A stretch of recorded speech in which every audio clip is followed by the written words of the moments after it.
What is up guys, Speo here, and today we'll take a look at tom rolls. I've been using toms quite a lot lately for all kinds of different transitions, and today I'm just gonna show you my tom setup, which I've used in tracks like Sky, but also True and some others.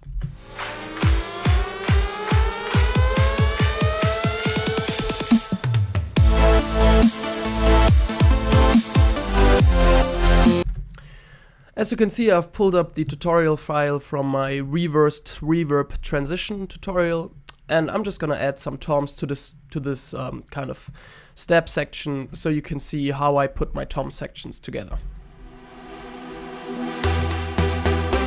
So let's add some toms right here. I usually like to have my toms in a Kong drum designer, so I'm just gonna pull one up right here.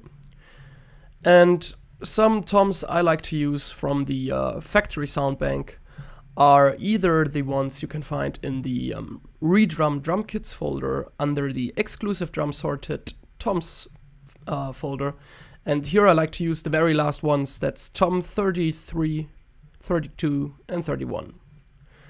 But more often I use the ones you can find under the Kong patches, Kong sounds and samples toms. Here I like to use the high verb BL tom as a kind of percussive element to add more groove to a tom roll. And then I usually like to use the tom ring snares. You can find those if you scroll all the way down and then up a bit again. There are the tom 1 ring snare high, low and mid. And those are very nice sounding, I think.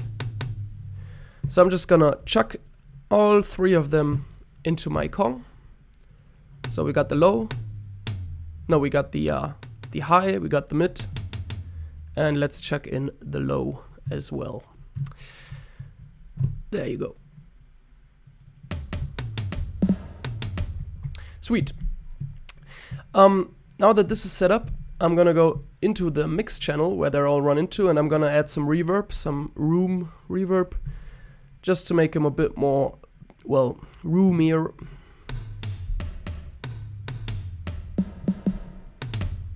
And then I'm gonna go into the mixer, and what I'm gonna do on the mixer channel is I'm gonna really compress them. So on this mixer strip, as you can probably guess, we're gonna add parallel channels later. On this first initial mixer strip, I'm gonna focus on the pop. So I'm gonna turn on the compressor and I'm gonna bring the ratio all the way up and the release all the way down, and then I'm gonna gradually reduce the threshold until we have a nice popping sound.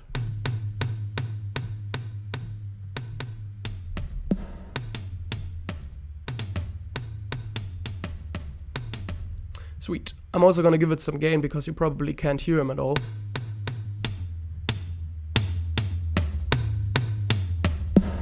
Sweet. Then I'm gonna high pass this popping channel. So we only got the higher frequencies really clicking nicely. And then I'm also gonna boost the high end using the equalizer. So this tom channel really pops through the mix.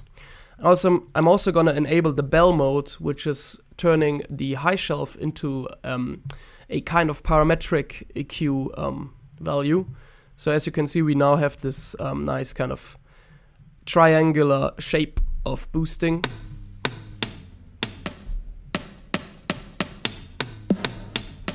And I'm just gonna give the toms some presence in the mix by adding some of these high frequencies. Next up, I'm gonna right click this mix channel and create the parallel channel, which I'm gonna use for the lows. So let me just solo this and turn on the low pass filter. And also I'm gonna turn on the EQ, switch the low shelf to bell mode, and I'm gonna bring up some of those lows using the spectrum EQ, where you can really see where the toms hit on the lower kind of frequencies. And I'm just gonna boost them some here. Sweet.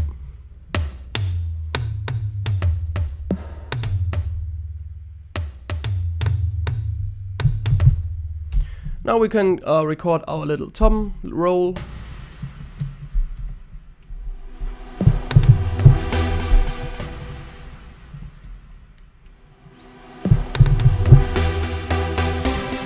There you go. Just gonna quantize it.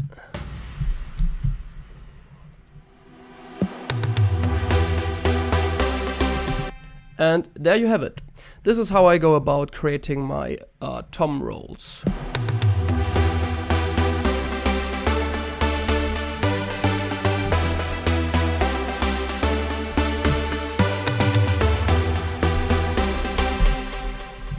So as you can see, I just use a Kong and run them into a mixed channel with the parallel channel. The first one I focus on the pop and the higher end, and the parallel channel I focus on some clean lows to get them really nice and punchy and kicking.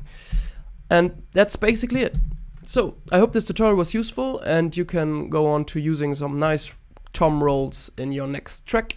Have a good one, guys, and I'll see you next time, hopefully with more music.